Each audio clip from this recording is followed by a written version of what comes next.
First up, we got Dead Rails. This game currently has 369,000 active players and 4.9 billion visits, and I heard it's pretty fun. But as soon as I hopped on the game, I found it's difficult to play with anyone, especially as a beginner. I decided to play by myself. At first glance, this game seemed peaceful and had a simple task: sell gold, buy gun, and coal. Then use newspapers for protection and use coal for fuel. And we're off.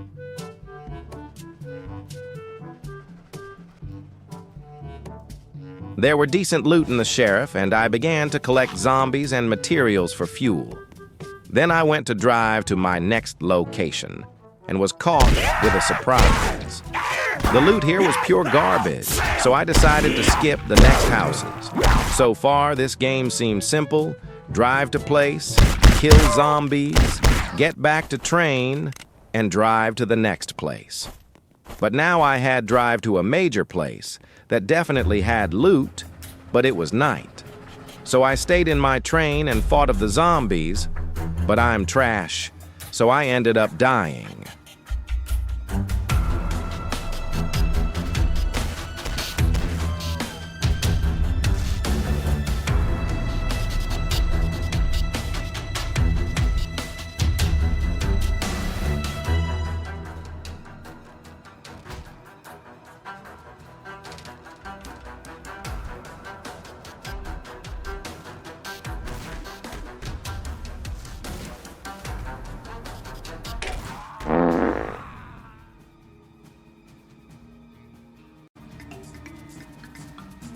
I give this game an A tier.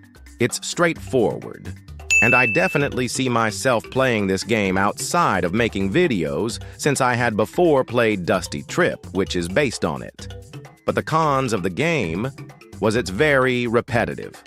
From driving house to house for loot and selling it, then kill zombies.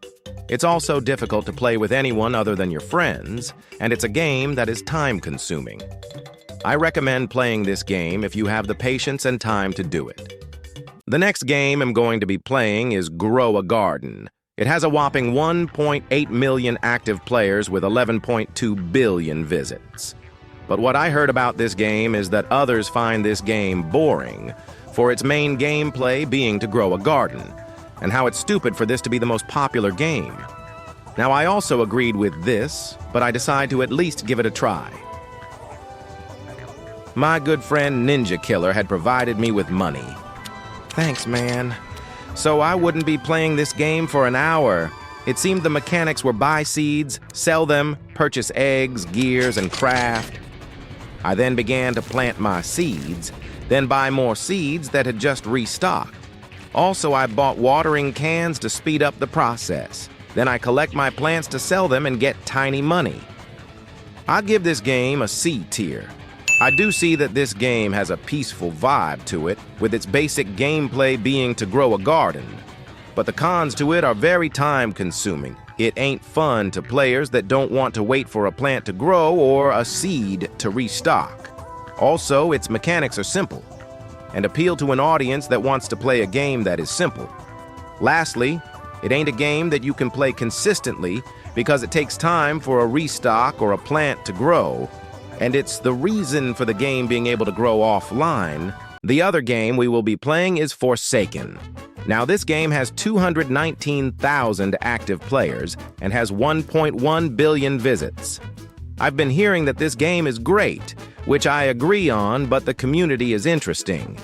Now, the main objective of this game is to escape from the killers, complete generators, and use the characters that each have their own little ability which they can use to fight back against the killer. The killer also has different abilities that are good in their own ways. I then began the round as a killer. My job was just to kill, which was simple, but I had to play very precise because I haven't played in months.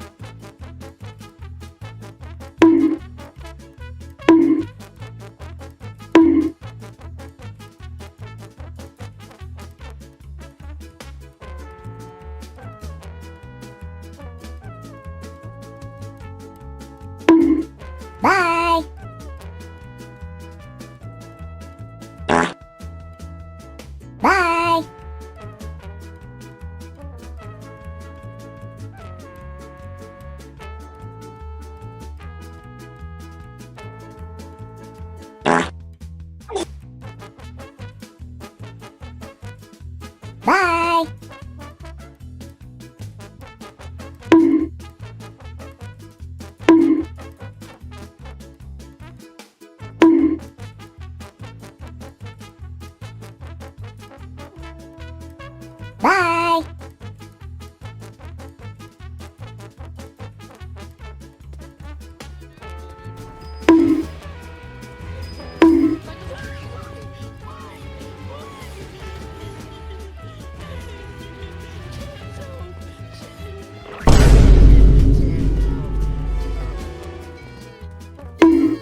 Easy dough.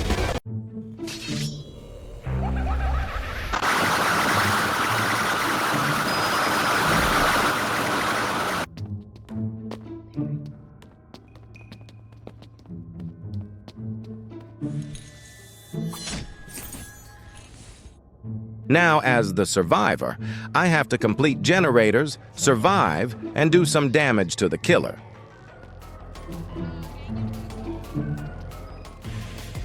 I did something cool with that. Here we go.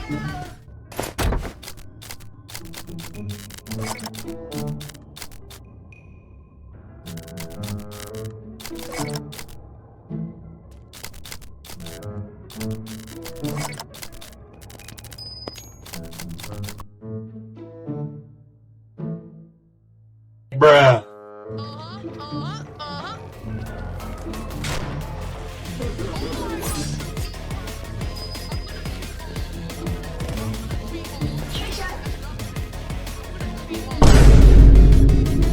I give this game a S tier. It's very fun and addictive to play, since it has many killers and survivors that you can choose from, and has various maps. What I also like about it is the references the game shows. The only con is the community, and how repetitive it can be from experience. I recommend this game for its music, gameplay, and overall vibe. The last game I'm going to be playing is Steal a Brain Rot. It has 708,000 active players and 1.5 billion visits. All you literally do in this game is steal a brain rot, or get a brain rot. I started with $100 and found the shop for poor noobs like me and the Robux shop for rich people. I planned to help a random guy steal a brain rot, but it didn't work out.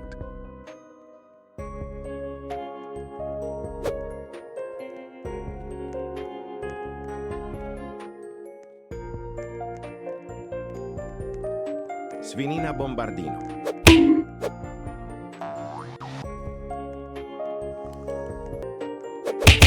As I was trying to get this brain rot, the random guy was being weird and kept buying my brain rot. Bruh. I couldn't stop it since I was a broke noob, but he will pay for this. I then started to steal all of his brain rots for my own benefit. But sadly, I couldn't get away with the last one. Boneca Ambalabu.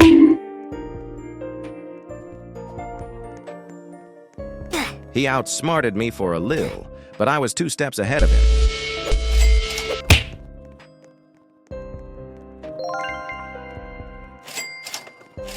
Lil Bro came back begging for his brain rot, but I say no. Nubini. I give this game a D tier. There's not much to do other than steal a brain rot, rebirth, buy brain rots, or purchase items from the shop. The only fun part of the game is stealing someone else's brain rot and them coming back begging for it. Well, guys, this is it for the video. I hope you enjoyed it. All of this is purely in my opinion.